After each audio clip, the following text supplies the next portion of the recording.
It's race 9 of a 14 race season for the ADAC TCR Germany. Hello everybody, welcome to the Sachsenring. We're joining you a little bit earlier today. As you can see, we've still got about 9.5 minutes before this race starts, but we are so excited to get it going, we thought we'd start early. You can see the cars just coming to the grid. Conditions are absolutely perfect for a spot of TCR Germany racing. 19.3 degrees centigrade is the temperature, as we look at a nice pair of shoes there and see the cars forming on the grid. So we are at the Sachsenring. It's so good to be back here. Conditions are absolutely perfect, and the ADAC TCR Germany are about to start on the first of 2 races this weekend. It's round 5, races 9 and 10. After this weekend, there'll just be 4 races left. Oh, do you like the maths there? The championship leader is Luca Engsler, ahead of Eric Scalvini, and Engsler has a 63-point lead. Eric Scalvini, who has been very impressive, he took both races at the Red Bull Ring, and also a win at Hockenheim last time out. But Luca Engsler has been man on a mission. 5 wins so far this season, and it's Luca Engsler who lines up 4th on the grid. Eric Scalvini really struggling to find a setup in qualifying this morning, and starts quite a long way down the order in 11th place on the grid. I had to look there, it's so far back. Alongside me is the man who brought you the commentary for Hockenheim just a couple of weeks ago, Adam Weller. Hello, Adam. Is it good to be here at Sachsenring? Absolutely amazing. There's nothing that quite compares to being right here on the front straight as we are here at the Sachsenring and looking over this grid of cars as we get ready to go racing. My home studio is plush, but it's not anywhere near as interesting. It's going to be a great race, I have a feeling, about this one. And as we alluded to, some drivers a little bit out of place. You wouldn't necessarily consider 4th to be out of place, but Luca Engsler has been, has had a command over the front row pretty much all year long, and will start down in 4th place for this one. Be good to see him trying to elbow his way through the order. And well, 4th through 6th, very evenly matched in qualifying. Luca Engsler's lap time was a 1:26.746. René Kirscher behind him a 1:26.763, and Christopher Rohner in the 47, which is, I believe, guest entry, isn't it? The Honda ADAC Saxon entry, the 3rd car for them, a 1:26.767. So 3 cars within 0.02 of a second. If that translates on track in a fight, that could be very entertaining. It's going to be very entertaining indeed, isn't it? We're really looking forward to this race as we look at Luca Engsler just gearing himself up and getting himself in the zone. It's Dominic Fugel who starts on pole position, the local boy. It's his home race, and his brother is lining up directly behind him, 3rd on the grid. The very impressive Martin Anderson lines up on the front row as well. René Kirscher, well, he has had a rubbish couple of events, several non-finishes, blow-ups of engines, didn't even start the 2nd race at the Lausitzring, and he would really like to get his challenger back on track in the championship. You're looking there at Christopher Rohner in the 3rd of the Honda Civics for ADAC Saxon, and they are enjoying their local race here at the Sachsenring, and that's really good to see all 3 of those Hondas, and clearly very dialed in around this circuit. As Adam's already mentioned, Luca Engsler down in 4th place. That'll feel like the back of the grid to him, but he has a comfortable championship lead. We look at Philip Regensburger, who starts on the 4th row of the grid for Regensburger Racing. So we've a little over 5 minutes left before this race gets started here at the Sachsenring. Team Engsler very much the dominant team in TCR at the moment in the Hyundai, and there is Nico Gruber, who lines up 8th on the grid. And Nico Gruber, another of the younger drivers who's coming up through the ranks and has proven to be very, very successful in TCR Germany. Surprisingly, has not picked up a win this year, but having said that, when you've got the likes of Luca Engstler on the grid and he's the team boss ahead of you, the wins are not going to come so easy, I'd say. Absolutely not. Exactly right. So interesting. One car that's further down the order than the qualifying results initially would have anticipated is the ADAC Motorsport number 22 car, Robin Jarre, down on the 9th row of the grid, 17th starting slot. However, if his time in the session was a 1:28.063, so he's been put to the back of the grid. So some sort of discretion or violation that's been penalised there. He's been put to the back of the grid. So what's the betting that would have been track limits? I mean, it just that is the theme of many a race in this day and age. Just as the engines fire up, to tell you about Simon Ladniak. Great to welcome him back in the number 21 car. Very unfamiliar car to him because he was in the VW Golf GTI. He was involved in that big incident in race 2 at the Sachsenring, recorded a non-finish and very badly damaged that VW Golf. He has jumped across to Wim Werk and is in a Cupra TCR DSG and has taken to it like a duck to water. Spoke to him this morning and he's really enjoying being at the wheel of that car. He's still number 21. He's still fighting for the junior championship, and we'll keep an eye on Simon Ladniak. He's lining up, just looking at the grid, he's on the 6th row in 12th place. So just looking at start delayed. Oh, no, that's no, I beg your pardon. That's from the previous race. We just had something on our timing screen pop up from the previous race. We'll ignore that. So it doesn't look like the start is delayed that I'm aware of. The engines are running. The track is clear. And we are at the Sachsenring for race 9 of this 14 race season. It's so good to be here. We are just a little outside Chemnitz in Saxony at a track that's nicknamed the Mini Nordschleife. The first race here was way back in 1927. A track that and we do have a delayed start. So there was a message for us.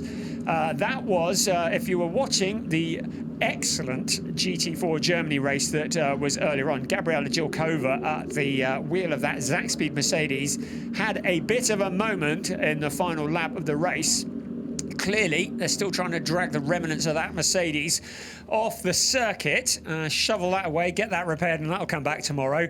So that has delayed the start of this TCR race. Absolutely. Well, the marshals are doing a great job here with that car. It's so difficult when you've got a car that's got a damaged corner, a damaged wheel, to tow that. It's obviously not wanting to go in a straight line anymore, hence the driver stopped trying to drive it in the first place. Indeed. And so towing it behind the barriers is a bit of a task, and completely understandable, therefore, that we have had this momentary delay. Some of the engineers have been released back onto the TCR grid, so it will be a few minutes before we get this TCR Germany race underway, but certainly it might make things a little bit more interesting if you're sat there on the front row of the grid and you're getting ready, and then you get start delayed flash up on your dash or in your radio. It might add a little bit of tension. Yeah, yes. That was the word I was looking for. As if the front row people needed any more tension. Dominic Fugel, who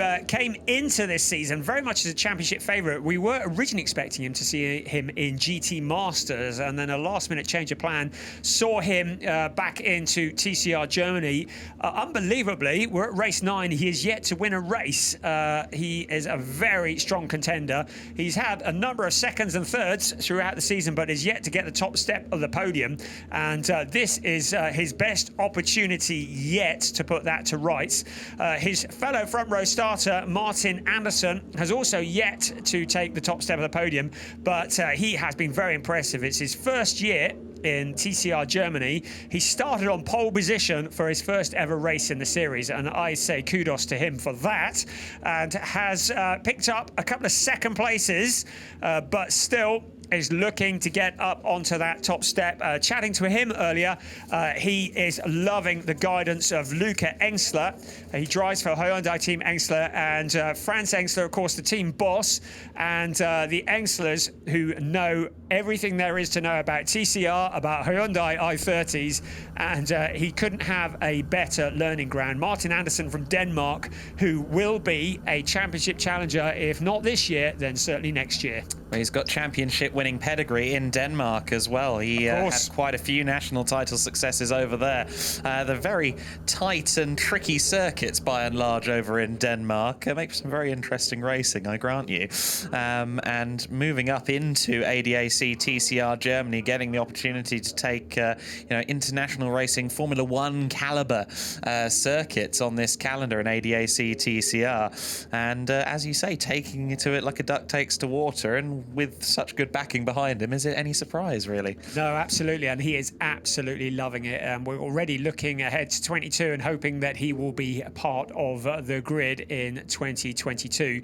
You talked about windy circuits. Oh, we've got a 2:17 p.m. local time. It's currently 11 minutes past 2, so we've got 6 minutes before this race will get underway. Let's hope the Porsche Carrera Cup doesn't start on time, otherwise it'll be a right mess. You're talking about twisty and windy circuits. As I've mentioned numerous times already, we're at the Sachsenring. It is a unique circuit. It's nicknamed the Mini Nordschleife for a very good reason. Lots of undulation, tight and twisty corners, unusually running in an anti-clockwise direction, and puts a lot of pressure on the tyres, a lot of gradient. 12.8% is the gradient along out of turn 11 down towards turn 12, part of the track that is nicknamed the Waterfall, and I bet you when it rains the water really does fall down there.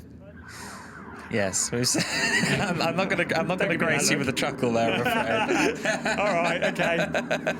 I just carry on then. No, that is it's an amazing section of circuit. Absolutely, I think it's really a track of two halves, isn't it? Turns 1 through 7. It's so tight and twisty, and as we heard a few drivers reference from various categories, it's more or less single-lined. Although we've already seen some proof today that it's not always if you're in the midst of battle.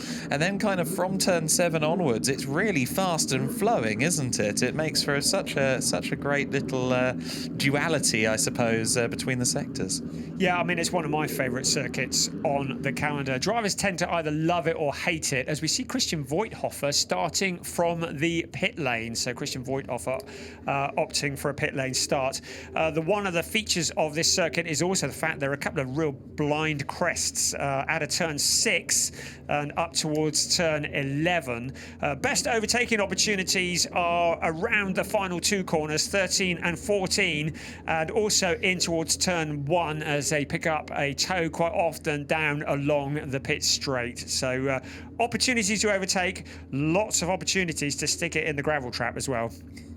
Absolutely, yes. There's not much in the way of forgiving tarmac here, is there, when it comes to the runoff area? There's a little bit on the outside of the waterfall, which is a good thing. You wouldn't want gravel right on the edge of that turn 12, but yeah, as you say, it's very old school in the sense that there are gravel traps everywhere. And I think that's one of the advantages of this circuit. Obviously, it was reconfigured massively heading into the 1990s, and they played with it and played with it and played with it until 2001, where they settled on what we have today. But to be honest with you, it feels like a much more old school circuit than that, doesn't it? It doesn't look like something that was signed off in the 21st century at all. It has a real historic feel about it. Of course, it's got a steep history of motorcycle racing, and it's kind of where it's made its name, but it is perfect for ADAC TCR Germany.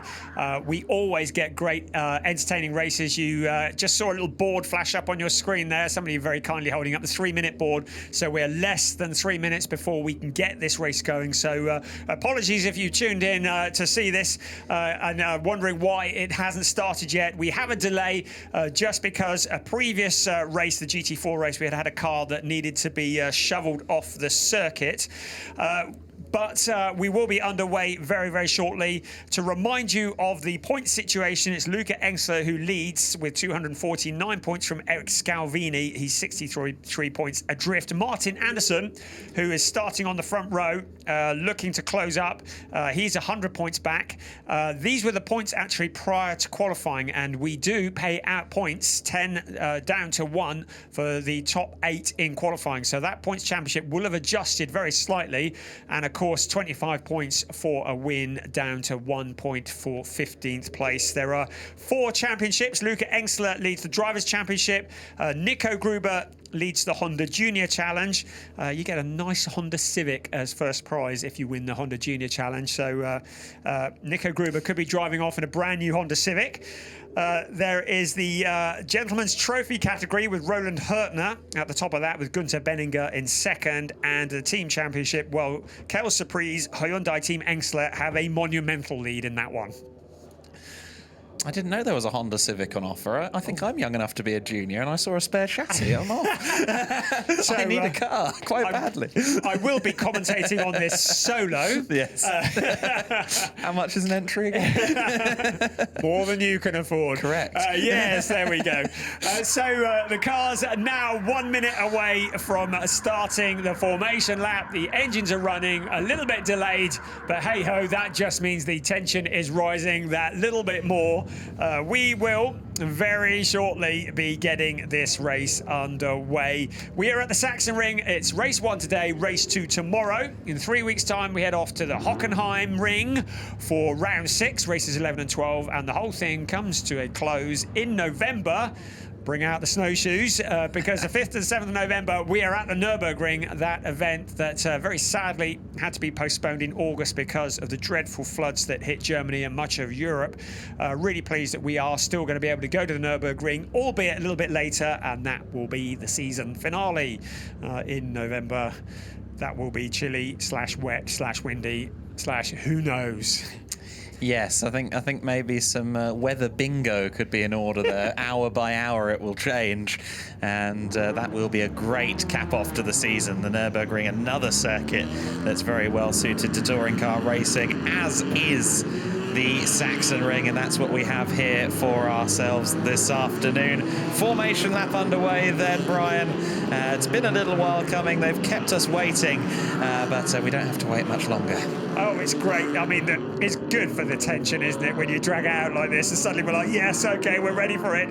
None more so than pole sitter Dominic Fugel, local boy with Martin Anderson alongside. And I tell you what, he writes off Martin Anderson at his peril, because that driver is a man on a mission. They start on the front row. Brother Marcel Fugel, no, he's not a monk, he's the brother of Dominic, on third on the grid with Luca Engstler, championship leader, alongside René Kirscher, making hopefully a return to form for him, with Christopher Ruhner, a guest driver for the second time this season, alongside him. Philip Regensberger and Nico Gruber line up on row 4. Then on row 5, we have Jonas Karklis and Patrick Singh. Patrick Singh in the Race Singh number 34 Hyundai. Eric Scalvini, long way back by his standards, has really struggled to get a grip to this track, alongside Simon Ladniak in the Cupra. Then Roland Hertner and Albert Legutko occupying row 7 of the grid. Row 8, Peter Gross and Gunther Benninger, who was also involved with Simon Ladniak in that accident back at the Lausitz Ring. Robin Yar and Christian Voigthofer bringing up the rear of the grid. Voigthofer looks like he is starting from the pit lane. It's the formation lap, time to get heat into the tyres and into the brakes. We're at the Sachsenring, a circuit that is 3.671 kilometres around. 14 turns, 4 to the right, 10 to the left. You can see the point situation post-qualifying. Engstler's championship lead over Scalvini, 63 points. Anderson with 100 points deficit in third place. Dominic Fugel in fourth, not that far off the top 3 in the championship. Up towards turn 14 they come, the end of the formation lap, and very, very shortly we will be ready at last to go racing for the ADAC TCR Germany.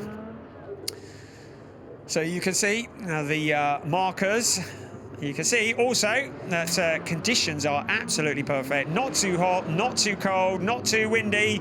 19.4 degrees centigrade. You couldn't have asked for better conditions. The track at 16.8. The cars are on the grid once again. Formation lap is done, and very, very shortly we are going to be getting ready to go racing here at the Sachsenring. It's race 9 of a 14 race season. We're just waiting for the final couple of cars to take their positions at the back of the grid.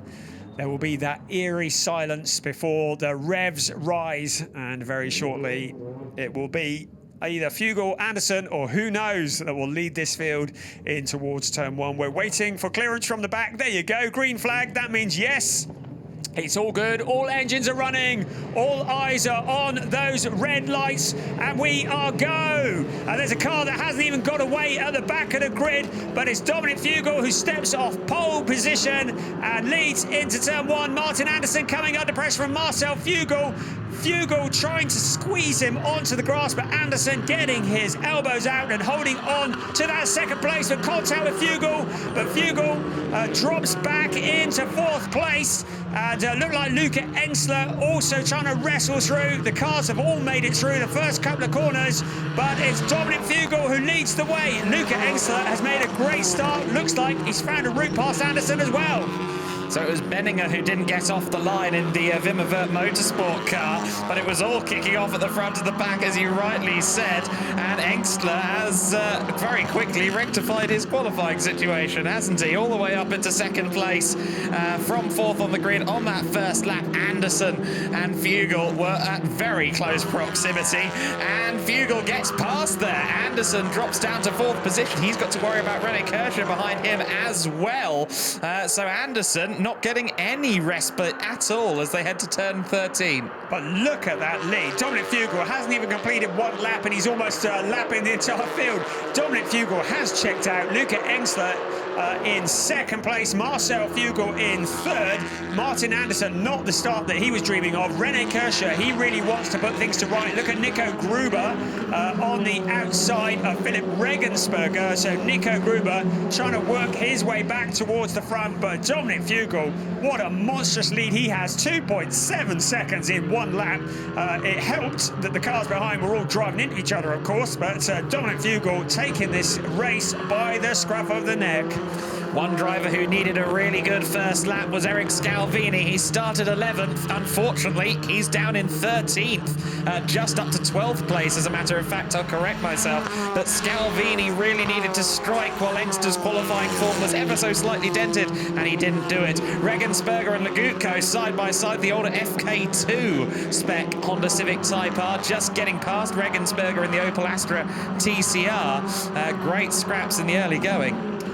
So if he wasn't holding on to the steering wheel, Luca Engstler would be rubbing his hands together, because all of his championship rivals are falling by the wayside, as indeed is Christian Voigthofer in the Cupra Leon Competizione, the ADAC Motorsport car, into the pit lane. Clearly his race is over, but Fugel is off at the front. Engstler will be quite happy with 2nd place, I should think, although Marcel Fugel looking to relieve him of that. And Albert Legutko and Philip Regensberger running side by side. Regensberger, the driver who currently has the advantage in that particular battle. Is that Christopher Rohner also in there as well, in another of the Fugel Hondas.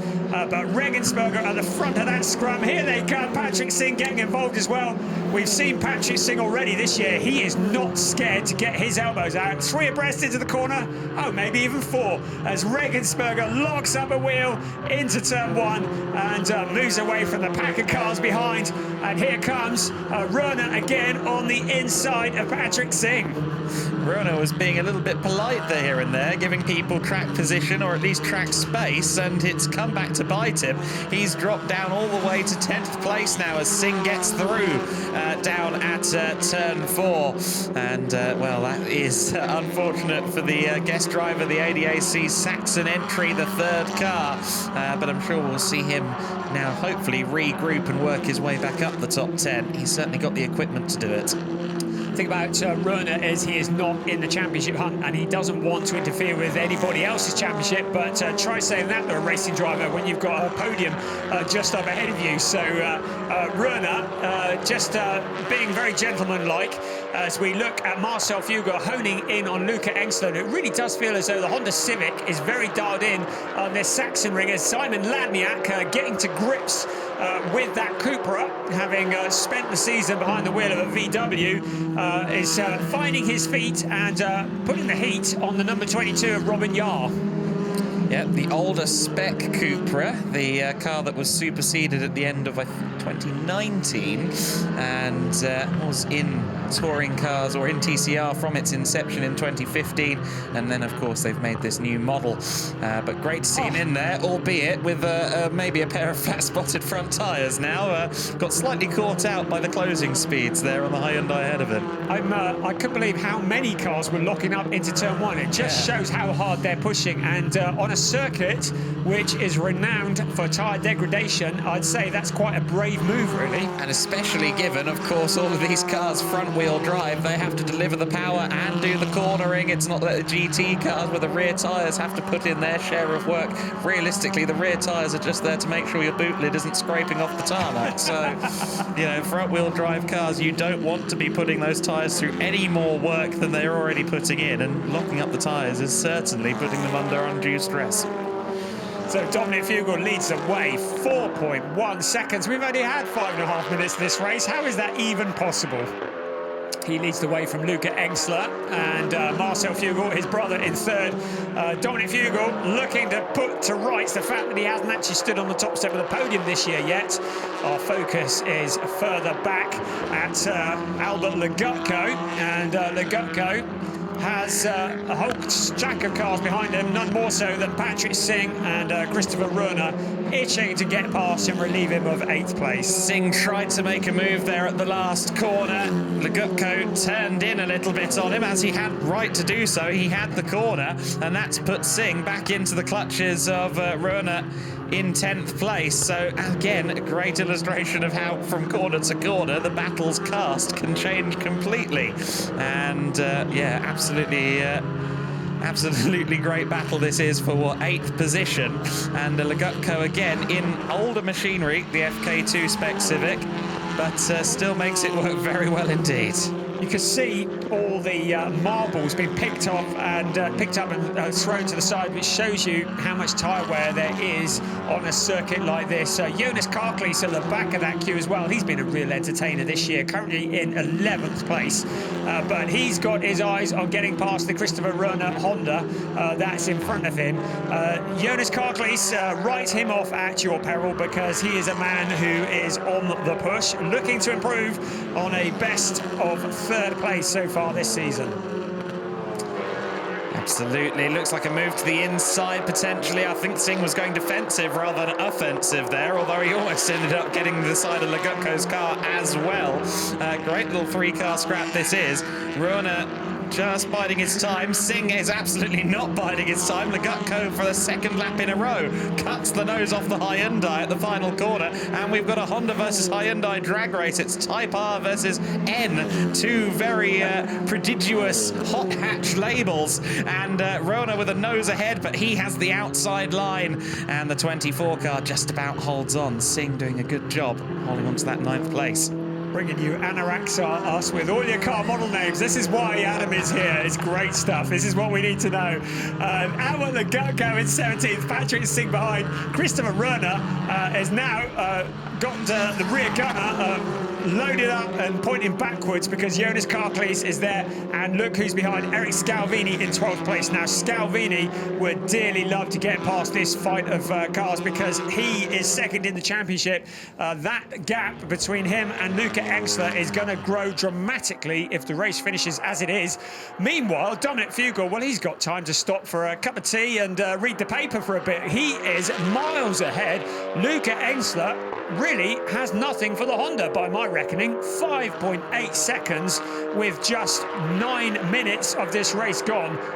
Really impressive. Very impressive. And there goes Singh. He's finally going to make the move at turn 13. He's been sizing it up for a couple of laps. On this occasion, he gets it. However, Legutko with a good run off the turn, I thought for a second might be able to challenge, but instead, there comes the number 47 of Rona, and side by side still between the pair of Hondas, not teammates despite the same manufacturer, so there's no allegiances there in the slightest. And Legutko would rather be trying to get the position back off Singh, but he's instead having to immediately start defending not just from Rona but also Karklis in the 27. And look at Scalvini now closing in on that gap, on that battle in front of him.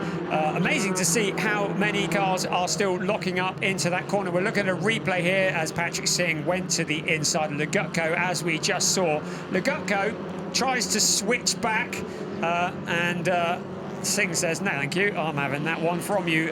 But instead, Legutko falls into the clutches of Rona. So you see the piece of track that is nicknamed the Waterfall. It's out of turn 11. It is a steep drop. You don't ever want to try and walk up that, not without a seat at the top anyway. It is proper steep, more than you realise looking on the TV, as we see Christopher Runner now turning the heat up on Albert Legutko, and this is for 9th place. Yep, we've been watching that car pretty much all race long, and with good reason. Legutko seems to be the magnet for action here today. Rona all over the back of him as they run through turn 13 of 14 here at the Sachsenring, and this time Rona's got another good run out of 13, and he's far enough alongside to go side by side through turn 14, but again Legutko just won't stay down, and he holds on to 9th place for another lap. Here comes the Hyundai as well of Karklis. It's 3 wide as they head into the first corner. Legutko just about has a car length spare to take the inside. Far too ambitious on the brakes there is Karklis, but he's managed to carry the speed all the way around and gets around Rona. That was great driving from the driver of the Nord Pass back to Hyundai. He's then managed to get it up onto the curbs though, and rather held himself up in the process. Legutko's going to be willing that situation on, saying yes, by all means, please let me have a break. Please start making a couple of errors behind me. Jonas Karklis going the long way round, and he really did go the very long way round. Great stuff from him. Albert Legutko, a local driver who knows this track better than some, holding on to the position. And of course Jonas Karklis and Christopher Rona fighting each other would allow him to stretch his legs a little bit. You saw a replay there. You can see how deep Karklis went into the corner. Really impressive stuff, and he kept it on the track. He was either going to gain a position or gain some gravel, and he just about avoided the latter option. That was really amazing stuff from Jonas. I was convinced that he had lost a good couple of positions going well wide, but no, he managed to make it work. And I was surprised Scalvini wasn't able to close up a little bit more on that, to be quite honest, because he can see his championship challenge seeping away. Dominic Fugel leads this race by nearly 9.5 seconds from Luca Exler, the man who has a fairly dominant points lead in this championship. We're looking at Rene Kirscher, and Kirscher is in P5, has Nico Gruber for company, and Rene Kirscher, who has had a wretched run of form, had a blow-up in race 1 at the Sachsenring, didn't start race 2, got into trouble in race 1 at Hockenheim, and could only manage a P9 in the second race at Hockenheim. So 5th place for Rene Kirscher. Well, 4th has been his best of the season at Oschersleben. He really wanted to be challenging for the Honda Junior Challenge and to win that Honda Civic. At the moment, his points deficit is some 50 points on Nico Gruber, who leads that points championship, so he wants to keep Gruber behind him and hold on to that 5th place. Legutko under pressure again, not that it's ever really ceased at any point for him, unfortunately. The Polish driver really having to earn his keep at the wheel of that car. Of course, it is a self-entered machine. He's going defensive as they go into turn 13, but then decides he's going to take the corner on the normal line, and Karklis says, okay, then I'll take the inside. Doesn't quite manage to get the entire Hyundai i30N alongside the Civic, but still has the inside line just about as they go into the final corner. It's side by side once more. Legutko tries to turn in, realises the Hyundai is there, credit to him, gives him space. It's still side by side as they go over the crest and onto the main straight. Will Lagutko just about be able to hold on to the inside line as they go into the first corner? Yes, he does have the inside line, but is he going to have track position? Yes, he does. Karklis locks up. Still getting involved as well as Roda, but yes, Lagutko goes very wide there. And Lagutko, and he's getting contact with Scalvini. That's a massive moment, not just in the race, but in the championship. Scalvini was having a terrible day anyway, and it's just been made worse there with the contact with Lagutko. Oh my goodness, and Scalvini very much the innocent party there. Lagutko going out wide, trying to do a Karklis on Karklis, to be quite honest. We look at a replay here. Karklis was taking that wide line that we saw him take earlier, but then cuts back to the inside because Lagutko has got it all wrong. And Lagutko cuts back in, and there's Scalvini in the orange and white Cupra. The two cars getting together, and I really feel as though Scalvini is every right to feel hard done by there, don't you? Hard done by, yes, but there was a car alongside him and he turned in. If you're in championship contention and you've got a car alongside you, don't take the risk that he's going to back out of it, because he doesn't have to. And he's cost himself quite a few positions in that one. Who will be judged at fault remains to be seen, but certainly either way, I think realistically Scalvini could have avoided that situation if he'd wanted to. And I think Scalvini was very lucky he didn't get collected by one of the cars behind, because he was across the track for a moment and there were cars scattering either side of him. Lagutko has clearly taken quite a lot out of the tyres in that as well. And there is Robin Yar in the number 22 car, currently in 12th place, who is now putting the pressure on him. There's Jonas Karklis up in P9 with Christopher Runner, who is getting better and better with every lap here as he guests in the TCR Germany. And really good to see Runner back for another go. And car 17 has to fall back behind car 6 for forcing another car off the track. So there you go. The stewards have seen it as something that was Lagutko's fault, and I have to say that's fairly fair in the sense of a drive-through penalty would have been devastating for his afternoon. It doesn't really help Scalvini that much though. That's Engstler slowing. Luca Engstler slowing as they go into turn 13. That looks like a problem for Engstler. Well, Scalvini was set to lose a bunch of points in the championship battle, but if Luca Engstler's Hyundai is carrying damage, then suddenly everything changes, and it looks as though that car's headed for the pits. It's certainly not up to speed. Yes, Engstler's afternoon well and truly looks like it is over. Now, Eric Scalvini will be ruining that spin even more, because this would have been an opportunity to close in on that lead, but in the championship. But Engstler into the pits, and it looks like his afternoon is over. So that moves Marcel Fugel up into second place. It's a Fugel 1-2. The local drivers are leading the way in this race. Martin Anderson into third place. Rene Kirscher will be very happy with the fourth place, I should think. You can see the bonnet is up on the number 8 car. He ain't going to be scoring any points this afternoon. I would say that is a dead cert. So whatever it was, I wonder what on earth it was that's allowed them to correct it. And they clearly think they have. But he rejoins well down the order, and this is turning into something of a test session for the last 12.5 minutes of the race. One would have to assume something minor, maybe some temperatures going up on the engine or something like that. I think maybe Luca just thinking, no, the car's still not up to speed. So here's an onboard with Engstler from a little earlier on, and he's already looking a bit slow. That's a transmission issue, isn't it? He's got no gears there. So now if that car stops out on circuit, it would bring out a safety car. So the race stewards will be hoping that he can get it back to the pits, because although this is a replay of the earlier issue, he clearly still has an issue. And there is Dominic Fugel going past the crawling Engstler car. And Fugel, bye-bye, see you later, as he goes past the number 8 car. And Fugel continuing on his way, an 18-second lead now over his brother. And we've seen as Fugel picking up a bit of dirt, but we've seen him and his brother together on the track in the past, and it's fair to say Marcel is not one to put up a fight. He knows that Dominic is in the main championship hunt. He was 106 points behind Luca Engstler coming into this race. Not out of it mathematically, but requires a lot more of that kind of bad luck on Luca Engstler if he is going to challenge him at the top of the points. Certainly, this is about the best race of the season for Dominic Fugel, not just because of his own performance, 18 seconds clear of the chasing pack, but also because Scalvini and Engstler are absolutely nowhere to be seen. Engstler, of course, still, we believe, limping around the circuit with a poorly car. There it is, in fact, as I say that, just coming down the waterfall, still slow.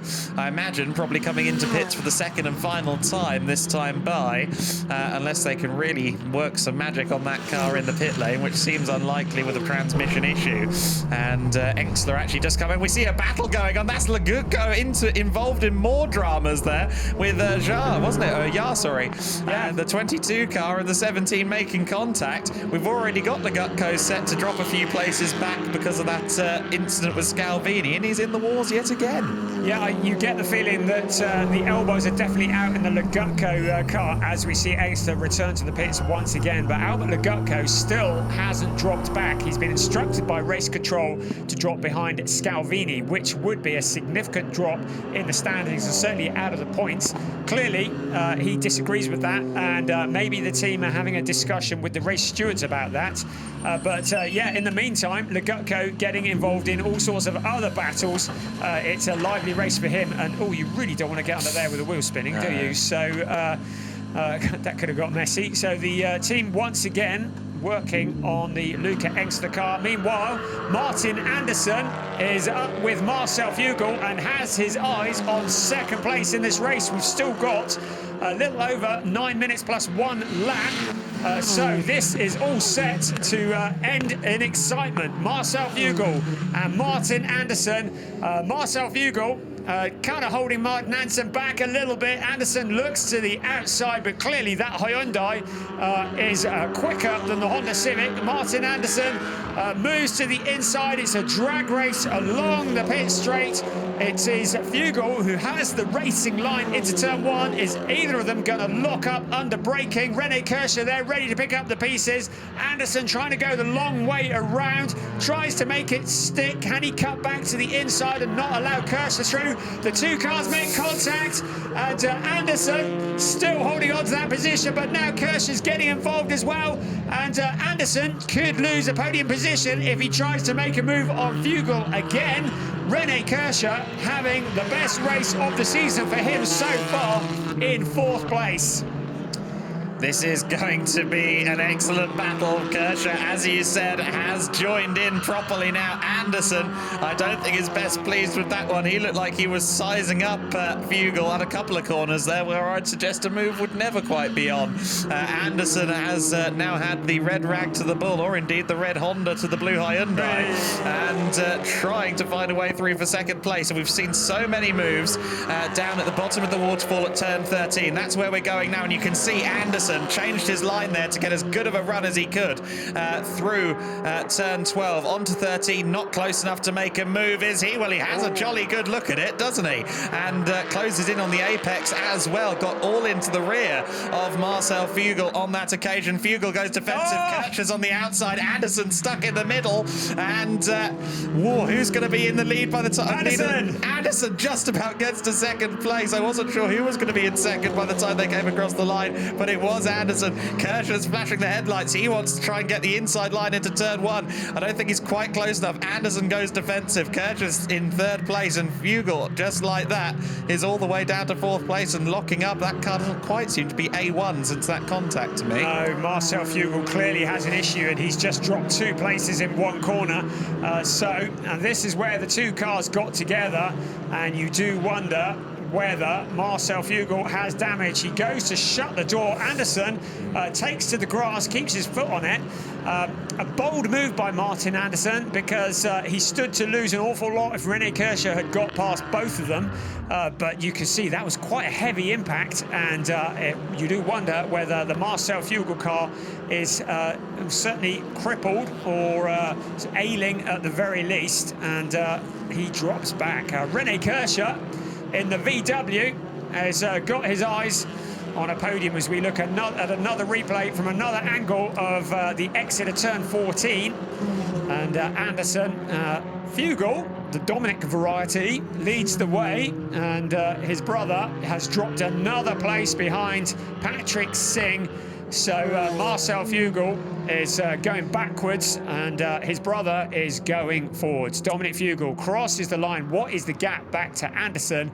Don't think that in about just over 5.5 minutes, 30 seconds, no. I think Anderson is going to need Dominic Fugel to have some kind of drama to catch him, but I'm sure he'd be happy with second place.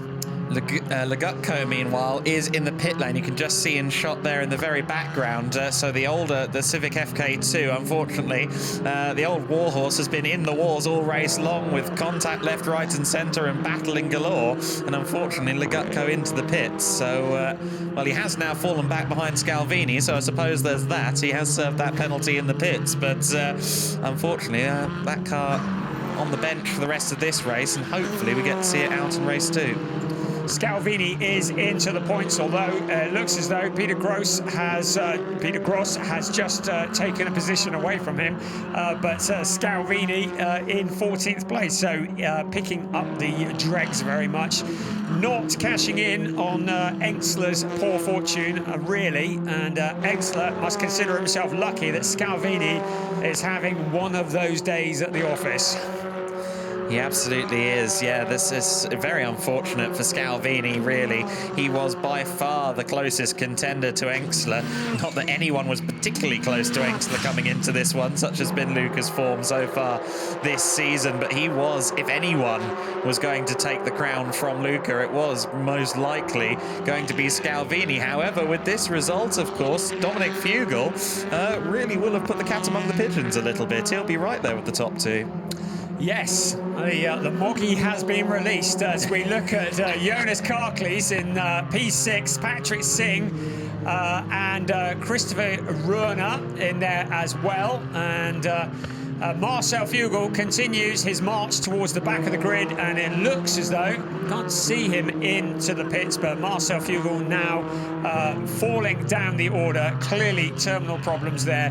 So it's good news for one Fugel, very bad news for the other, as we look again at Jonas Karklees and Christopher Ruhner fighting out over 6th place. Yeah, Marcel has had a really poor run of form, well, run of reliability, really. Of course, he pulled up at the Hockenheimring with mechanical woes, and seemingly they've befallen him again, albeit I think this time might be more down to contact than bad luck, as we see again this battle we've been talking about between Karklees and Ruhner for 6th position, and Ruhner there just kind of overran turn 8. Missed the apex a little bit, had to back out of it to make sure he didn't go into the gravel trap, and lost time as a result. Luca Engstler still trying to get the car around the circuit. I think keeps going into the pits and going, are you sure it can't be fixed? And then trying it again. I love the way he's indicating. Yes. I mean, that's actually good, respectful driving. Yeah. But clearly they're using this as a test session, because we have another race tomorrow. They've got to find out what's wrong with that car, get it rectified, and they've got no free practice between now and qualifying 2. And the more data, the better, really, isn't it? And there you see, it was on pace until... Sounds to me like he's not changing gear. Yeah, so it seems as though that car is stuck in gear. And wasn't it? It was on pace when they came out of the corner and then just suddenly hit a wall. So yeah, that car is stuck in gear, certainly. So they are now investing in tomorrow's race by using this as a glorified development session. Meanwhile, Jonas Karklees and Christopher Ruhner continue their fight for 6th place. We've got 2 minutes plus 1 lap remaining of this race as The number 47 car, Christopher Rohner, looks to the inside of Karklees. Karklees doesn't really put up too much of a fight, and the Honda is through. So, Dominic Fugel leading the way. He has got enough time to nip down the shop and buy himself a paper, read it, and come back again. That's the lead that he has. Martin Anderson, a fairly solid second place. And there is going to be quite a wait once the checkered flag is out before we can confirm the places, I should think, if things stay as they are. Here's a replay of Rohner getting past Karklees, and Karklees didn't really put up much of a fight there, did he?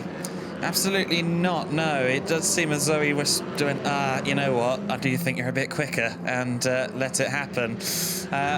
Did we call that Scalvini went into the pit lane? Because it looks, yeah, he's had a pit stop in the last couple of laps. So Scalvini, I don't think we picked that one up on camera, but he was in the pits for a while. He's back out there on circuit, but the woes just continue for Scalvini in 15th place now. Effectively means it's down to 15th in the points, isn't it? So he's going to get 1 point out of this race when he could have had so much more. Yes, absolutely, and he will be ruining what has been and what has gone and what he hasn't been able to achieve. And yeah, it's going to be very much as you were in terms of the championship hunt, isn't it? Regensburger, you're seeing there, in 4th place with Patrick Singh. So this is for position, and Christopher Rohner on his way forwards. So Christopher Rohner in P6. We are in to the last few seconds plus 1 lap of this race, and Regensburger leading in 4th place, the last of the non-podium positions, the first of the non-podium positions. Patrick Singh looking to get his best result of the season, or equal it, with a 4th place. Regensburger going a little bit deep into the corner, but still holding on. Can he hold on for 1 more lap? It's going to be hard work, because Patrick Singh has his eyes on that position into turn 14. The almost making contact with Regensburger.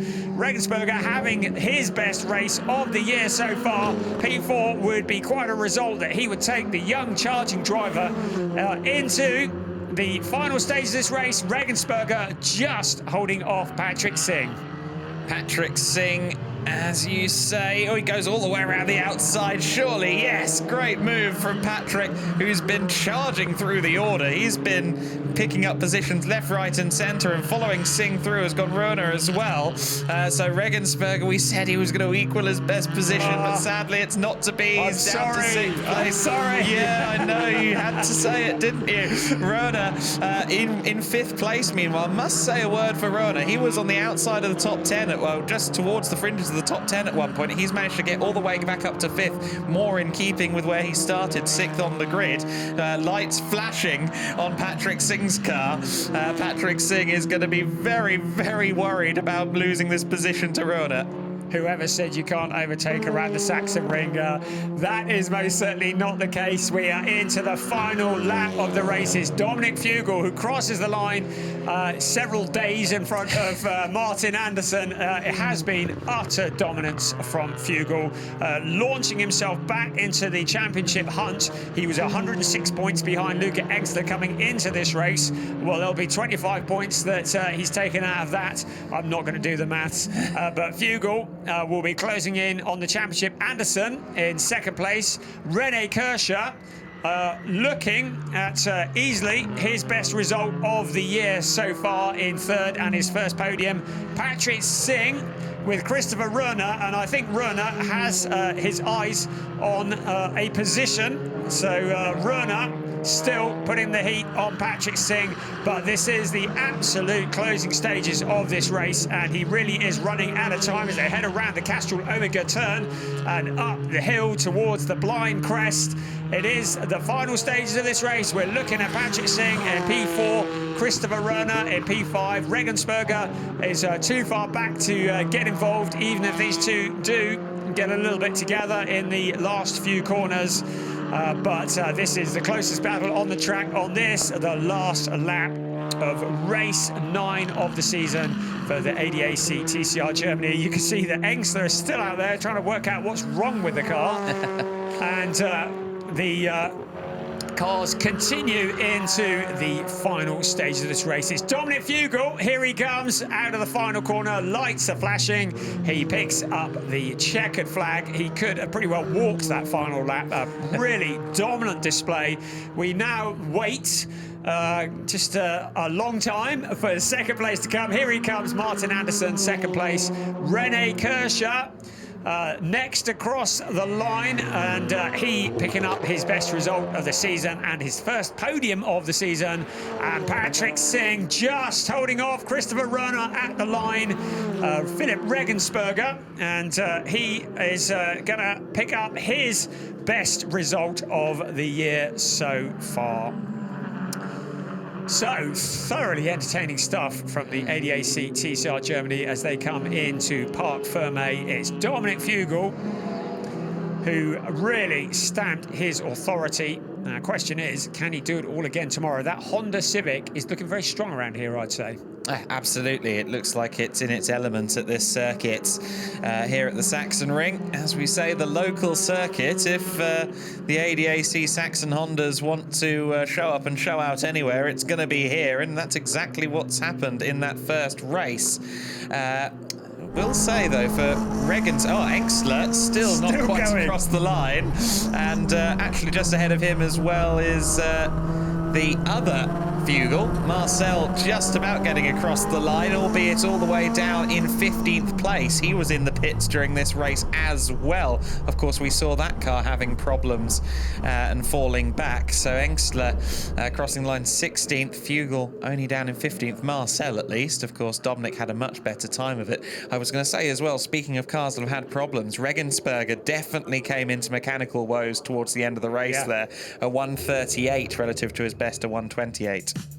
So there's your official classification. It's Dominic Fugel, who utterly dominated, finishing nearly 15 seconds ahead of Martin Anderson, Rene Kirscher, Patrick Singh, Christopher Runner, Philip Regensberger, Robin Yar, and Roland Hurtner rounding out the top 8. Luca Engsler was in 16th place, 2 laps down, but 9th was Simon Ladniak, Jonas Karklees, Peter Gross, Nico Gruber, Eric Scalvini a lap down, Gunther Benninger, and Marcel Fugel also with mechanical problems. I was going to say that Luca Engsler, even his last few laps were well off the pace, so clearly they haven't found what that problem is, and I think the Engsler team are going to be working hard into the night. Do hope you've enjoyed the ADAC TCR Germany here from the Sachsenring. You can see the championship very much alive. Luca Engsler, 255 points. Scalvini, 65 points behind. But Dominic Fugel has closed right in. Could easily be in second place. We're going to find out what happens to the championship tomorrow. Join us for race 2 of this, the round 5 of the ADAC TCR Germany from Sachsenring. We'll see you tomorrow. Bye-bye.